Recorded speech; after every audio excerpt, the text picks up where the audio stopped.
Sahib tax ஊடகத்திற்கு உங்களை அன்புடன் வரவேற்கிறேன்.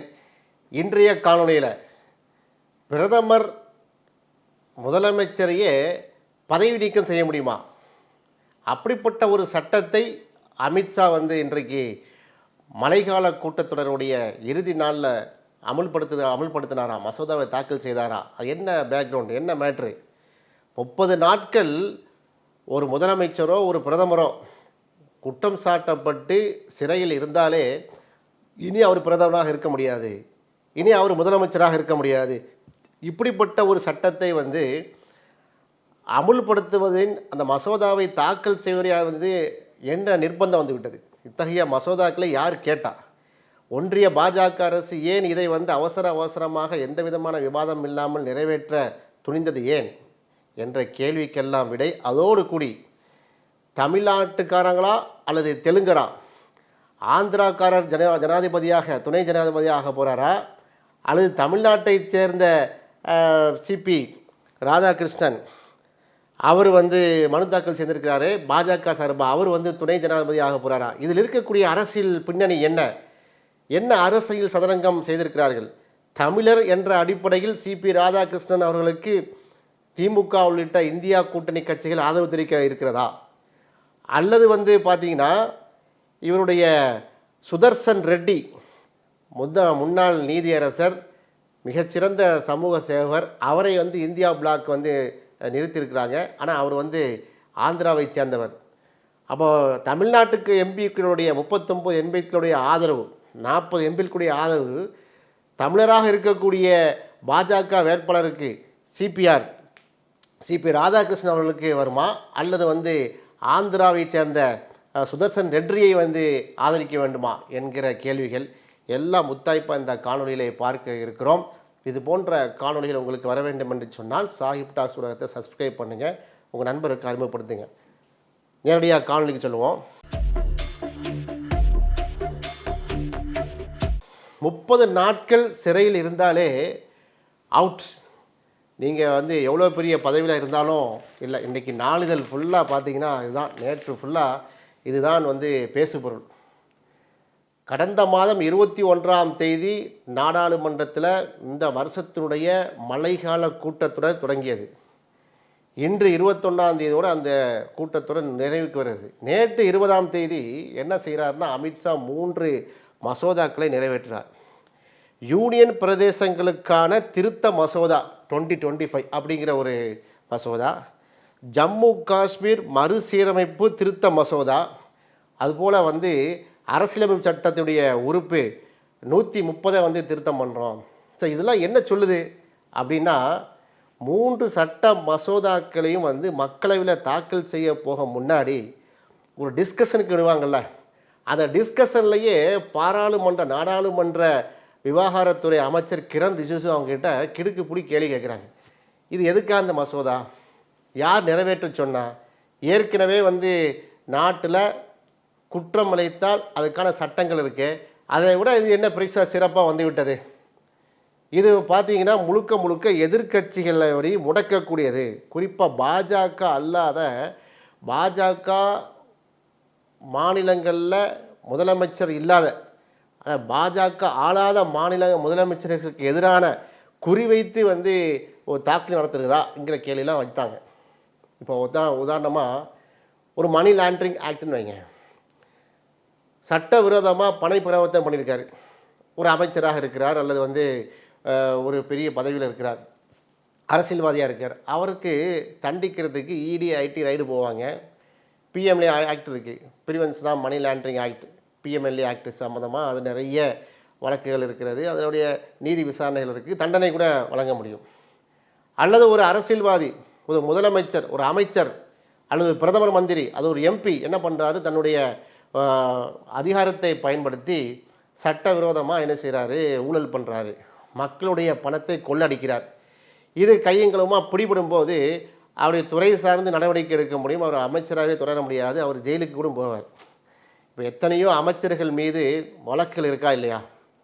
இடி போவாங்க, அதாவது அமலாக்கத்துறை விசாரிப்பாங்க, சிபிஐ விசாரிப்பார்கள்.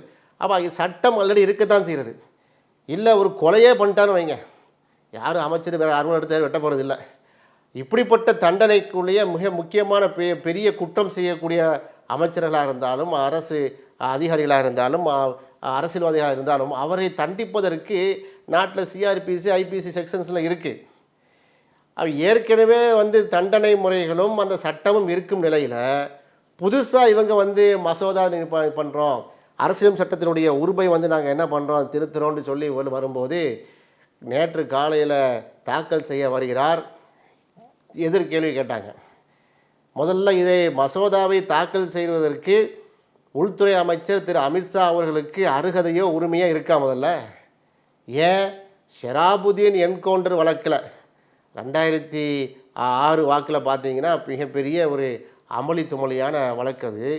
குஜராத்தில் பார்த்தீங்கன்னா அந்த ஷெராபுதீன் அவங்கெல்லாம் தீவிரவாதிகள், அவருடைய மனைவி, அவருடைய தங்கை, அவங்களுடைய நண்பர்கள்லாம் தீவிரவாதிகள் என்று சொல்லி என்கவுண்டரில் சுட்டு கொண்டாங்க. அதுக்கு முழுக்க இருந்தது அன்றைக்கு குஜராத்தில் அமைச்சராக இருந்த அமித்ஷா அவர்கள் என்று குற்றம் சாட்டப்பட்டார். அந்த வழக்கை விசாரித்த நீதிபதி லோயா அவர்கள் அமித்ஷா குற்றவாளி என்று தீர்ப்பு வழங்கினாங்க. 3 மாதம் அவர் வந்து ஜாமீனுக்காக காத்திருந்து ஜாமீனில் வெளியே வந்தார். யார்? அமித்ஷா அவர்கள். அப்போ 30 நாட்கள் ஒருவர் குற்றவாளி என்று கைது செய்யப்பட்டால், சிறையில் இருந்தால் அவர் வந்து பதவியை விலக வேண்டும், பதவியை அவர் துறக்க வேண்டும். அவர் முதலமைச்சராக இருந்தாலும் சரி, அவர் பிரதமராக இருந்தாலும் சரி. அப்படி என்று சொன்னால் 3 மாதங்கள் ஜாமீனுக்காக காத்திருந்த ஒரு குற்றவாளி என்று அறிவிக்கப்பட்ட அமித்ஷா வந்து என்ன சொல்கிறது அப்படிங்கிற ஒரு கேள்வியை கேட்டார்கள். ஒரு படி மேலே போய் என்ன நடந்துச்சுன்னு சொன்னால், திரிணாமுல் காங்கிரஸ் உடைய அந்த எம்பிக்கள் அந்த சட்ட மசோதாவை கிழித்து என்ன பண்ணாங்க, அமித்ஷாவுடைய முகத்துக்கு எதிராக வந்து வீசி எறிந்தார்கள். அவ்வளோ கோபமாக பார்த்தாங்க.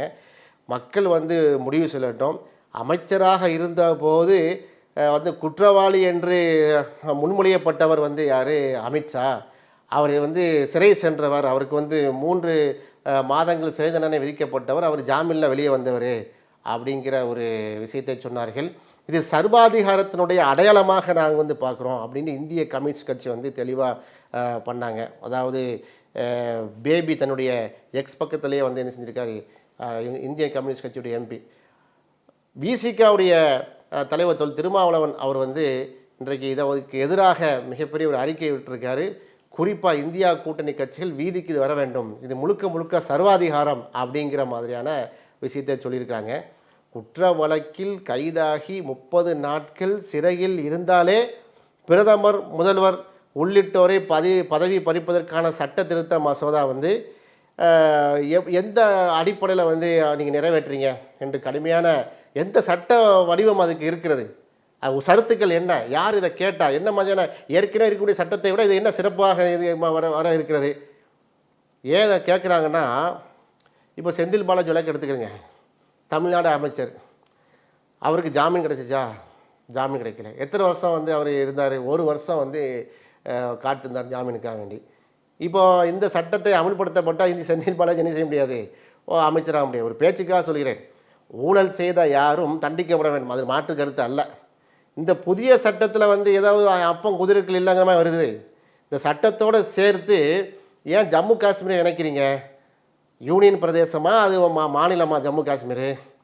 அப்போ ஜம்மு காஷ்மீருங்கிற ஒரு மாநிலத்தை யூனியன் டெரிட்டரியாக ஆகி அதையும் நீங்கள் பலகீனப்படுத்துறதுக்கு நோக்கம்னா என்ன நோக்கம் இது? அரசியலமைப்பு சட்டத்தினுடைய 130வது பிரிவை வந்து நீங்கள் ஏன் வந்து அதை அவர் தொடர்ச்சியாக ஏன் அட்டாக் பண்ணிகிட்டு இருக்காங்க அவங்க? இந்த கேள்வியெல்லாம் வந்து எழுகிறது. அது மட்டும் இல்லாமல் பார்த்தீங்கன்னா ஊழலுக்கு ஆதரவாக இருக்கிறாங்க. இப்படி சொல்லும்போது பிஜேபியிலேருந்து என்ன பதில் சொல்கிறாங்கன்னா, இவங்க வந்து இதை யாரெல்லாம் எதிர்க்கிறார்களோ அவர்கள்லாம் ஊழலுக்கு ஆதரவு பண்ணுறாங்க. ஊழலுக்கு யார் ஆதரவு பண்ணுறாங்க? மோடி கடந்த 11 ஆண்டுகால ஆட்சி காலத்தில் கொண்டு வந்த சட்டங்களெல்லாம் நீங்கள் பார்த்தீங்கன்னு சொன்னால் ஒரு உருப்படியான ஒரு காரணங்களே சொல்ல மாட்டாங்க. உதாரணமாக பாருங்கள், வேளாண் திருத்த சட்டம் என்று சொல்வார்கள். வேளாண் திருத்த சட்டம்னா பார்த்தீங்கன்னா விவசாயிகள்லாம் பயங்கரமாக பலனடைய போகிறாங்க, புரோக்கரைலாம் நாங்கள் நிறைவேற்றணும் வந்து ஒழிச்சிருவோன்னு சொன்னாங்க. உலக மகா புரோக்கர் சொல்கிறாரு. என்ன சொன்னார் பார்லிமெண்ட்டில்? வேளாண் திருத்த சட்டம் கடைசியில் உள்ளே போய் பார்த்தா எம்எஸ்பியே கிடையாது, மினிமம் சப்போர்ட் ப்ரைஸே கேன்சல் பண்ணாங்க. முழுக்க முழுக்க இந்தியாவுடைய விவசாயத்தை கார்ப்பரேட்டுகளை தாரவாக்கக்கூடிய வேலைகளை வந்து என்ன செஞ்சாங்க, அவர்கள் வந்து பார்த்தார்கள். இப்போது அது போன்ற முத்தலாக் தடை சட்டம் யார் கேட்டால், இஸ்லாமியர்களுக்கு சொந்தமான தனிச்சட்டத்தில் நீங்கள் ஏன் தலைவர்றீங்க? அதுபோல் சிஏ என்ஆர்சி பார்த்தீர்களா, ஆப்கானிஸ்தான் பாகிஸ்தான்லாம் இந்துக்கள் பயங்கரமாக பாதிக்கப்படுறாங்க, அங்கேருந்து இந்துக்கள் நம்ம நாட்டுக்கு ஓடி வந்தாங்கன்னா நம்ம வந்து சிட்டிசனாக ஆக்கணும், ஆனால் இது முஸ்லீம்களுக்கு கிடையாது, இலங்கை அகதிகளுக்கு கிடையாதுங்களாம் சொன்னாங்க. அஸ்ஸாமில் கிட்டத்தட்ட 14 லட்சம் பேரை வந்து என்ன செஞ்சாங்க, அகதிகளாக 19 லட்சம் பேரை அகதிகளாக ஆக்கக்கூடிய நிலைமை வந்துச்சு. அப்படியே கை விட்டுட்டு போனாங்க. இவர்கள் பில்டப்பு சொல்லி இப்படி மாதிரி ஏதாவது ஒரு சட்டத்தை கொண்டு வருகிறார்கள், முன்னுக்கு பின் முரணாக அந்த சட்டம் இருக்கும். எல்லாம் கருப்பு சட்டம் தான். வக்குப் திருத்த சட்டம் கொண்டு வந்தாங்க. வக்குப்னா என்ன? முஸ்லீம்களுடைய சொத்து இறைப்பணிக்காக அவங்க இஸ்லாமியர்கள் தனக்கு உண்டான சொத்தை தான் சம்பாதிச்ச சொந்த காசை பொருளாதாரத்தை பள்ளிவாசலுக்கு தர்காவுக்கு என்ன செய்கிறாங்க, நாளை வந்து மறுமையில் எனக்கு வந்து பலன் தரும் என்ற அடிப்படையில் அவர்கள் வந்து அதை தானம் செய்கிறார்கள். அதில் நாங்கள் என்ன செய்வோம், வக்குப் சொத்தில் பயங்கரமாக ஊழல் நடக்குது, இப்படி கொண்டு வந்தாங்க. கடைசி என்னாச்சு, வக்குப் சொத்தில் வந்து என்ன டிஸ்பியூட்னா, அந்த பள்ளிவாசல் ஜமாத்து பார்த்துட்டு போகுது, வக்குப் போர்டு இருக்கிறது, அதை நிறைவேற்றுமா என்ன சொன்னாங்க, முஸ்லீம்கள் வந்து பெண்களுக்கெல்லாம் வக்குப்பில் வந்து என்ன இல்லை அதிகாரம் இல்லாமல் இருக்குது, பெண்களை சக்திப்படுத்த வேண்டியிருக்குங்க. இப்படி முன்னுக்கு பின் போனால் தான் சொல்லுவாங்க. வக்குப் போல் எத்தனையோ பெண்கள் இருந்திருக்காங்களே, பதில் செய்கிறது யார்? தமிழ்நாடு வக்குப் போல் நீங்கள் பார்த்து இப்போ கூட வக்குப் போல் பெண்கள் வேலை செய்கிறாங்க. இஸ்லாமிய ஆண்களுக்கே வேலை கொடுக்க மாட்டிருக்கேன், நீங்கள் பெண்களுக்கு மேலே எவ்வளோ கரிசனம் பாருங்கள். குஜராத்தில் பட்டப்பகலில் வெட்ட வெளிச்சத்தில் நிறை மாத முஸ்லீம் கர்ப்பிணியை வயிற்றில் குத்தி கீறி சிசுவை வெளியே எடுத்து பெட்ரோல் ஊற்றி எரித்த கும்பல் சொல்கிறது முஸ்லீம் பெண்களை வந்து கரிசனம் பண்ணுறோன்னு. இந்த வகையில் தான் உள்ளது தான் இந்த ஆர்டிகல் 130 வந்து திருத்துறோம். ஆர்டிகல் 130 என்ன சொல்லுது, supreme court shall sit on Delhi on such other place or places chief justice of India may within approval of president from time to time appoint. பிரசிடெண்ட்டை வந்து அப்பாயிண்ட் பண்ணுறது வந்து சுப்ரீம் கோர்ட்டுடைய வேலை. அப்போது அதில் நீங்கள் வந்து ஏன் அதை கையை வைக்கிறீங்க, அதை பற்றியா டிஸ்கஷன் எங்கே வருது? சுப்ரீம் கோர்ட்டுடைய பிரசிடெண்ட்டை அப்பாயிண்ட் பண்ண சுப்ரீம் கோர்ட்டுடைய சீஃப் ஜஸ்டிஸுடைய பவரை குறைக்கிறீங்களா? அதில் நீங்கள் ஏன் அமெண்ட்மெண்ட் பண்ணுறீங்க? அதில் லா கமிஷன்ஸ் இருக்கிறது, கரண்ட் ப்ராக்டிசஸ் என்னங்கிறத நீங்கள் பார்க்க வேணாமா? அப்போ என்னென்னா, CJI chief justice of supreme court உச்சநீதிமன்ற தலைமை நீதிபதியும் பிரசிடெண்ட் இந்திய ஜனாதிபதியும் 2 பேருக்குமே வந்து என்ன பண்ணியிருக்கு, கான்ஸ்டியூஷனில் சில ரூல்ஸ் அண்ட் ரெகுலேஷன் வரையப்படுத்திருக்கு. டூஸ் அண்ட் டோன்ட்ஸ், அவங்களுடைய ரோல்ஸ் அண்ட் ரெஸ்பான்சிபிலிட்டி, எதை செய்யணும் எதை செய்யக்கூடாது என்பது வரையறுக்கப்பட்டிருக்குது. இன்றைக்கி வந்து பார்த்தீங்கன்னா, இந்த ஜனாதிபதி முர்மு அவர்கள் 14 கேள்வியை கேட்டாங்க பாருங்கள். இந்த ஆளுநர் விஷயத்தில், ஜனாதிபதிகளுடைய விஷயத்தில் 30 நாட்களுக்குள்ளே பதில் சொல்லணும், 3 மாதத்துக்குள்ள நீங்கள் மசோதாக்களை வந்து என்ன செய்யணும், சட்டம் ஏற்றணுங்கிற ஒரு வரைமுறையை வந்து விதிச்சாருங்கள்ல, அதில் வந்து மோத விடுறாங்க, அதில் திருத்தம் பண்ணணும் அப்படிங்கிறாங்க. அப்போ இப்படிப்பட்ட விஷயங்களை எல்லாம் ஏன் வந்து நீங்கள் கையில் எடுக்கிறீர்கள் என்ற நிலை வந்து கடுமையான அமளித்து மொழி. இப்போ கடைசியாக என்ன செஞ்சுருக்காங்கன்னா, இப்போ வந்து ஜாயின்ட் பார்லிமெண்ட்ரி கமிட்டி நீங்கள் வந்து அதில் கொடுத்துருவோம், நாங்கள் வந்து என்ன செய்வோம், எல்லாத்தையும் உள்ளடக்கிய ஒரு எம்பிக்களில் வந்து நம்ம டிஸ்கஷனுக்கு நாங்கள் போவோம் அப்படிங்கிற மாதிரி சொல்லி இன்றைக்கி வந்து அதை முடிச்சிருக்கிறாங்க. பார்க்கலாம் நடக்குதுன்னு. இதுக்கு மத்தியில் குடியரசு துணைத் தலைவர் தேர்தலுக்கு சிபி ராதாகிருஷ்ணன் அவர் வந்து என்ன செஞ்சுருக்காரு, தமிழ்நாட்டுக்காரர், அவர் ஏற்கனவே மகாராஷ்டிராவில் ஆளுநராக இருந்து கொண்டிருப்பவர், அவரை ப்ரப்போஸ் பண்ணுறாங்க. இப்போ நம்ம என்ன கேட்குறோம், ஜெகதீப் தன்கர் என்ன ஆனார்? இதுதான் ராகுல் காந்தி இந்த கேள்வியை கேட்டார். நீங்கள் வந்து இருக்கிற ஜெகதீப் தன்கர் வந்து என்ன ஆனார், அவர் சவுண்டையே காணாம. மோடிங்கிற மன்னர் வந்து தனக்கு பிடிக்காதவர்களை வந்து எல்லாம் வெளியேற்றிடுவார், அப்படி வெளியேற்றப்பட்டவர் தான் ஜெகதீப் தன்கரா? இருக்கிற இடமே காணதுக்கு தெரியலையே, அவசரமாக வந்து அவரை பதவி விலக வைத்தல ஏன் அப்படின்னு சொல்லி கேட்டு இன்றைக்கு சுதர்சன் ரெட்டி அவரை அறிமுகப்படுத்துகிறாங்க. இந்திய நீதித்துறையில் ஒரு உயர்ந்த மனிதர் அவர். துணை ஜனாதிபதி வேட்பாளராக நாங்கள் என்ன செய்கிறோம், சுதர்சன் ரெட்டி நாங்கள் அறிமுகப்படுத்துகிறோம் என்று மல்லிகார்ஜுன கார்கே சொன்னார். இந்திய நீதித்துறையில் வந்து உயர்ந்த மனிதராக, நீதிக்கான அசைக்க முடியாத அர்ப்பணிப்புக்கு அவர் சொந்தக்காரர், அவர் ட்ராக் ரெக்கார்டு அப்படி இருக்குதுன்னு சொல்லி என்ன செய்கிறாரு, சுதர்சன் ரெட்டியை வந்து அறிமுகப்படுத்துகிறாங்க. இதன் மூலமாக அங்கே இருக்கக்கூடிய ஒய்எஸ்ஆர் காங்கிரஸ், ஜெகன்மோகன் ரெட்டி அவருடைய கட்சிக்கு நெருக்கடி. மிக குறிப்பாக நரேந்திர மோடியினுடைய அன்பு சகோதராக இருக்கக்கூடிய சந்திரபாபு நாயுடு அவருக்கும் இப்போ நெருக்கடி. என்ன நெருக்கடி? இது மாதிரி அவர் ஆந்திராவை சேர்ந்தவர்கள் துணை ஜனாதிபதியாக இருக்கும்போது அவருக்கு யாருக்கு ஓட்டு போடணும்? அப்போ ஆந்திரா மக்கள்லாம் அவருக்கு தான் ஓட்டு போடணும்னு சொல்கிறார்கள். ஆனால் இதே மாதிரி தமிழ்நாட்டுக்கு நெருக்கடி கொடுக்க தான் வந்து சிபி ராதாகிருஷ்ணன் அவர்கள் என்ன செஞ்சாங்க, பாஜக வந்து பண்ணாங்க. சிபி ராதாகிருஷ்ணரை பொறுத்தவரையில் அவர் வந்து ஏற்கனவே தமிழ்நாட்டில் பெரிய அதிர்ந்து பேசாதவர். இப்போ அவருக்கு வந்து நிதின் கட்கரி, பிரதமர் மோடி, அமித்ஷா எல்லாமே என்ன செய்கிறாங்க, ராஜ்நாத் சிங் எல்லாம் சேர்ந்து அவருடைய அந்த மனுவை தாக்கல் பண்ணாங்க. அப்போ வந்து இங்கே இருக்கக்கூடிய தொலைக்காட்சி என்ன சொல்லிச்சு, இந்தியா கூட்டணியில் வந்து பார்த்தீங்கன்னா 39 பேச 40 எம்பிக்கள் இருக்கிறாங்க. தமிழர் என்று சொல்லி சிபி ராதாகிருஷ்ணன் தான் ஆதரிக்கணும். அப்படி தமிழர் வந்து ஆதரிக்க முடியாதுல்ல. சிபி ராதாகிருஷ்ணன் அவர்களை ஒரு ஆர்எஸ்எஸ்காரர் தாங்க பார்ப்பாங்க. சிபி ராதாகிருஷ்ணன் அவர்களை அவர் வந்து என்ன செய்வார்னா பாஜகக்காரன் தான் நம்ம பார்க்கணும். அப்படி தான் பார்க்கிறார்கள். ஒரு காலம் இதில் தமிழரா தெலுங்குறாங்கிற மேட்டரே வராது.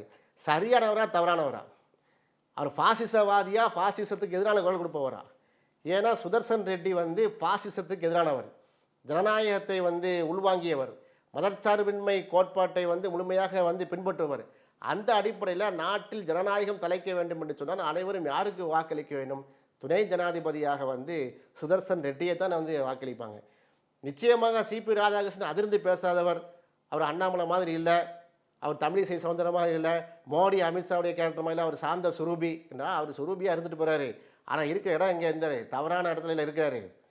அதனால் அவரே ஆர்எஸ்எஸ்காரர் தானே. அவர் முன்னாள் ஆர்எஸ்எஸ்காரர் தானே, ஆர்எஸ்எஸ்ல பயிற்றுவிக்கப்பட்டவர் தானே. அவர் பாஜகவால் வந்து தேர்ந்தெடுக்கப்பட்டு அவரை கவர்னராக ஆக்குற அளவுக்கு இருக்குன்னா அவர் எந்த அளவுக்கு ஒரு ஆர்எஸ்எஸ்காரராக இருப்பார். எனவே சிபி ராதாகிருஷ்ணனை ஒரு காலம் ஆதரிக்க முடியாது, அவரை தோற்கடிக்க வேலை தான் செய்வாங்க. பார்க்கலாம் அதாவது ஜனாதிபதி தேர்தல் எப்படி முடிகிறது என்று. ஓகே, இது எல்லாம் நீங்கள் பார்க்கணுன்னு சொன்னால் 30 நாட்கள் ஒருவர் சிறையில் இருந்தாலே அவர் வந்து என்ன செய்யணும், அவர் பிரதமராக வகிக்க முடியாது. அவர் என்ன ஒரு சீஃப் மினிஸ்டராக இருந்தாலே சரி, அவரை வந்து என்ன செஞ்சிடலாம், சோழியை முடித்து அனுப்பிடலாம் என்று மோடியுடைய அரசுடைய 3 மசோதாக்கள் இருக்கிறது. இது நாடாளுமன்ற ஜனநாயகத்தை வந்து சிதைக்கக்கூடிய பாசிச சதி, பாஜகவுடைய அரசினுடைய சதி முயற்சியை முறையடிக்கக்கூடிய அறப்போரை இந்தியர்களாக நாம் வந்து ஒன்று போட்டு நாம் வந்து என்ன செய்யணும், முன்னெடுக்க வேண்டும். இதைத்தான் வந்து எல்லா இந்தியா கூட்டணி கட்சிகளும் வந்து என்ன பண்ணிடுறாங்க சொல்கிறாங்க. குறிப்பாக அந்த மசோதாவை நான் திரும்பவும் அதை சுட்டி காட்டினேன்.